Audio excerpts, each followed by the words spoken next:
সাম্প্রতিক Iran Israel যুদ্ধে যেটা মনে হচ্ছে যে ইসরায়েল যত সহজে ইরানকে কাবু করতে পারবে বলে মনে করেছিল সেটা তো আর পক্ষে সম্ভব হচ্ছে না। ইসরায়েলের হামলার পরবর্তীতে ইরানের পাল্টা হামলায় ইসরায়েল অনেকটাই একেবারে হতবাক হয়ে গিয়েছে। তারা ধারণাও করতে পারেন এত অল্প সময়ের মধ্যে ইসরায়েলে ইরান পাল্টা হামলা করতে পারবে সেটা, এবং তাদের এই যে আয়রন ডোম, যে শক্তিশালী যে প্রতিরক্ষা যে অস্ত্র যাদের, সেটাকে ডিফাই করে, সেটাকে ভেদ করে তারা ইরান কিন্তু শত শত ক্ষেপণাস্ত্র হামলা করেছে তেল আবিবে। তারা এতদিন যে গাজার ওপরে যে নির্বিচারে এই যে ক্ষেপণাস্ত্র হামলা চালানো বা বোমিং করা এই সমস্ত করে যেভাবে মানুষকে উদ্বাস্ত করেছে, এখন ইসরায়েলের অধিবাসীরা অনেকটা এরকম অনুভব করতেছে যেন ইরানের হামলায় তারা অনেকটা সেই গাজার প্রতিচ্ছবি দেখতে পাচ্ছে। তারা কিছুটা হলেও বুঝতে পারছে যে কি করে তারা গাজার জনসংখ্যাকে, গাজার মানুষজনকে তারা উচ্ছেদের চেষ্টা করেছে। ইরান মূলত ইসরায়েলের হাইফা নগরীকে টার্গেট করেছে, তাদের গোয়েন্দা সদর দপ্তর, সামরিক স্থাপনাগুলো টার্গেট করেছে। হাইফা তাদের তৃতীয় বৃহত্তম বাণিজ্যিক নগরী, সেটাকে টার্গেট এইভাবে করেছে। এখানে একটা বৃহত্তম তেল শোধনাগার অবস্থিত। এটাকে যদি অকেজো করে দেওয়া যায় তাহলে ইসরায়েলের লাইফলাইনটা নষ্ট করে দেওয়া যাবে। ইরান সেই পথেই আগাচ্ছে।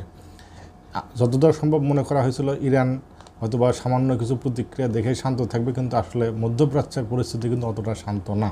ইতিমধ্যে চায়না, তুরস্ক, রাশিয়া এরা ইরানকে মৌনভাবে সমর্থন করেছে। তুরস্ক তো ওপেনলি সমর্থন করেছে। পাকিস্তান তাদেরকে সমর্থন করা প্রতিবাদ জানিয়েছে। এই ইসরায়েলের এই দুঃসাহসিক আক্রমণকে প্রতিবাদ জানিয়েছে তারা। এবং আরব দেশগুলো এখানে দেখা যাচ্ছে যে অনেকটাই তারা ইরানের পক্ষেই কথা বলছে।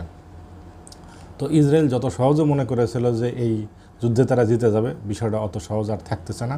এবং এই ইরান ইসরায়েল যুদ্ধে ইরানের যে অবিশ্বাস্যভাবে যে ফিরে আসা, অবিশ্বাস্য কামব্যাক যাকে বলে, ইরানের অনেক লোকজন হত্যা করার পরেও তারা কিন্তু তাদের মনোবল হারায়নি। তারা কিন্তু ইসরায়েলি দখলদারিত্বের বিরুদ্ধে কিন্তু তারা ঠিকই টিকে রয়েছে।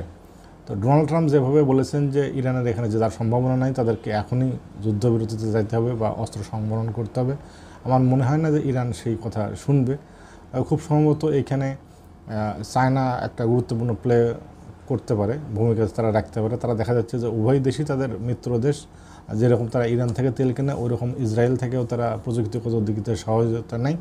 এই ক্ষেত্রে চায়না কিন্তু মোড়লের ভূমিকা নিতে পারে। সেক্ষেত্রে দেখা যাচ্ছে যে আমেরিকাকে বাদ দিয়ে চায়না এখানে একটা গুরুত্বপূর্ণ ভূমিকা পালন করবে। এবং এরকমও শোনা যাচ্ছে যে চায়না গোপনে ইরানকে অস্ত্র সহযোগিতা করছে। অনেকটা বলা চলে যে পশ্চিমা সমর মার্কেটকেও চায়না অনেকটা পাল্টা চ্যালেঞ্জ ছুড়ে দিচ্ছে। তো দেখা যাক কত তাড়াতাড়ি এই যুদ্ধের শেষ হয়।